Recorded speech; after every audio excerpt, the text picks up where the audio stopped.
Black people have a right to be upset about slavery. They have a right to be upset about the history. But things have gotten better, right? By the same token, there's been a move and a push of anti-white sentiment against young white guys in particular. And that's not okay. But what also isn't okay is young white guys feeling compelled to be hateful and bigoted because of the way that they've been treated. Hurt people hurt people. And it just seems like this is how you get into these cycles where everyone's just pointing the finger across the aisle and saying who did what wrong. A perfect example of this is probably Israel versus Palestine. It's such a complex geographical location that is fueled by hatred going back to Sarah and Hagar in the Bible. For those of you who don't know, Sarah was Abraham's wife, and when she was unable to conceive a child, she asked Abraham to conceive a child with Hagar. But once that happened, Sarah kicked them out and exiled them. And the descendants of Hagar are the Arabs. That's the biblical telling. And that's been passed down throughout all of the region. So you have 9 million Jews in Israel, and then you have 500 million Arabs, and pretty much all to one degree or another, there's a root of hatred that stems from that. Basically, familial trauma. Yes, it's kind of true. All of the Semitic people doesn't just include Arabs, and, well, it doesn't just include Jews, it is also Arabs, that's what I mean to say. So how do you avoid this cycle of violence? Well, you have to take ownership for the atrocities that you commit. In order to take ownership for the atrocities that you commit, you have to have a fair idea and definition of what an atrocity is. For example, it's an atrocity what the black people had to endure as far as the slave trade with regards to white European settlers colonizing America. However, the Arabs' slave trade was even far worse than the transatlantic slave trade, and far more wide-reaching, and is arguably still practiced to this day. So, let's call a spade a spade. You have to analyze history with a thoughtful lens that takes into account all of the facts that you can. So yes, slavery was bad, but that's not an excuse to treat white people today poorly. And by the way, white people today, just because you're being treated poorly right now, doesn't give you a license to be racist and bigoted against Jews, blacks, whatever in the future. That's just not how this works. That's not America. I'm happy that this Nick Fuentes thing is kind of dying out. It seems like everyone's kind of like, well, I'm kind of over it. Even Tucker's kind of over it, is what it seems like. And, I just kind of want the bickering on the right to go away. I don't really have too much ill will towards anybody. I think that actions could have been done better. But we have more important things to worry about. We have an affordability crisis in this country. I know that's a buzzword, but we're at $37 trillion in debt, and a lot of our entitlement programs are what's funding that debt. Social Security, Medicaid, I should say. We need to get a handle on this. We are spending way, way too much money. And so at a time like this, I completely understand the points of, like, why are we giving money to foreign countries like Ukraine and Israel? Like, why are we spending money on there where we have so much debt and we have such a big spending problem here? And yeah, I get it. It's like, there's war right around the corner. Straussian theory came out in 1999, basically said that the two superpowers in the year 2027, between the years of 2025 and 2027, we've got a war that happens to be the United States and China. And United States generals have been saying that for a long time, like 2026, maybe to 2028, or 2029 is when we're expected to go to war. So Thucydides' trap is a very real thing. Look it up. It's when a rising power meets a falling power, and they have to clash militarily. So, and the fact that we have nuclear weapons is dastardly. And allies. We have allies. They have allies. The axis of evil and the allies, for lack of a better term to use World War II terminology, we have strategic partnerships with certain individuals. Russia, China, Iran, all of Iran's proxies, which, by the way, include Hamas. Okay? And then you get into the complicated factions of, like, the Myanmar. You have India and Pakistan and Afghanistan is a rise. So there's all of these places that are simmering with tension, and a world war could break off at any moment. And not saying that it would be nuclear, but there's a chance that at least maybe one or two would be used. And we need to consider the broader picture is that even though we are not ourselves directly at war, we should be focused on a wartime economy.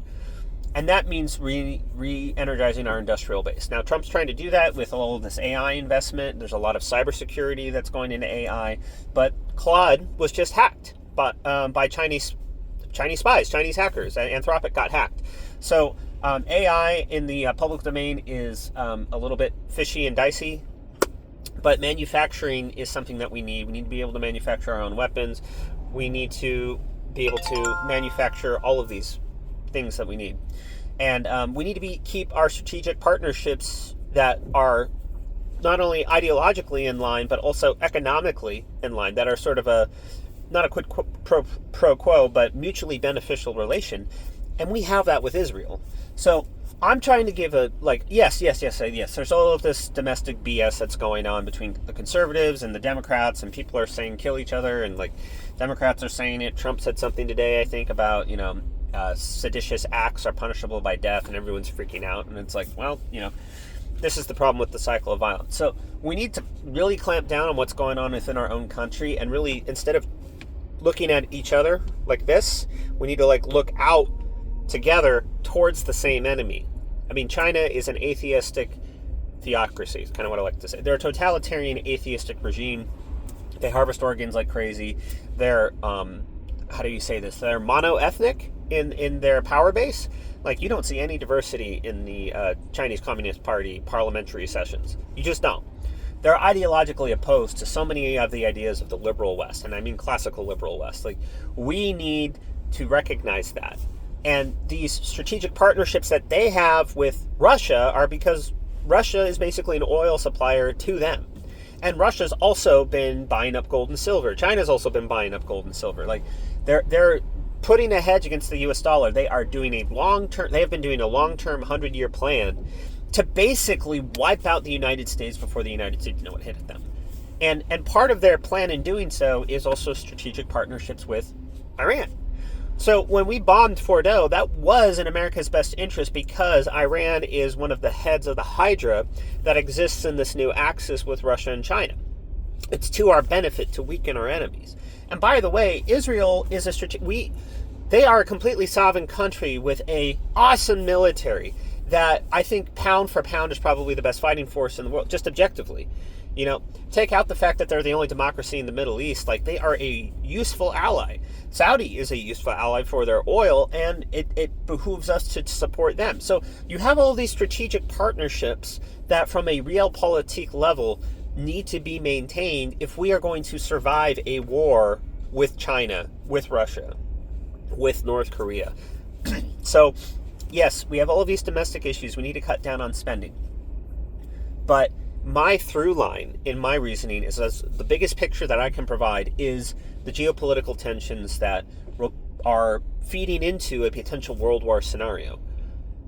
Who do you want to be aligned with in that scenario? Do you want the Hamasniks who think it's okay to, kill 12,000 people and take 200 of them hostage and then, only return, the bodies of women because they were raped? That's a stupid even line of reasoning for what I'm trying to get at here is Israel is a strategic partnership, okay? It is in our best interest to maintain the existence of Israel. Israel needs to exist. That's my through line, okay? And when you have people all around them that want them dead and they defend themselves, one, that's not genocide. And two, those people who are attacking them are the useful idiots of bigger powers like China, like Russia. They're just letting that simmer because they know it's going to weaken an ally of the United States, right? And they push propaganda, anti-Israel propaganda for their benefit, okay? These foreign actors use social media that is now free and open, which is a good thing for domestic reasons, but when you have organized PSYOP operations that China does, where you have these bot farms where they literally have hundreds of phones and computers on the screen and one person kind of using AI to spread propaganda, it's just I have 79 subscribers on my channel, and I feel like most of the comments I get are from bots. I don't think most of them are real people. So there's a very sophisticated psyop operation going on to try to get America's strategic partnerships, both domestically and internationally, to kind of turn their ire towards each other. And not all of it is a top-down scenario. Some of it's bottom-up, like people like Tucker Carlson and Candace Owens. I believe they're kind of like, free-thinking / delusional, depending on who you ask. And they have a very large base, and they voice their opinions, and all of our enemies are like, let's boost that. Let's put a bunch of comments in this section that boosts the, anti-Semitic tropes, that boosts the, the isolationist tropes. Russia and China would love it if we were isolationists, by the way. Russia and China would love that, because then they get to move into all of these underdeveloped countries, give them subprime loans. Russia gets to lend their mercenaries for protection. Basically a gang-style takeover, but with geopolitical superpowers that have nuclear weapons.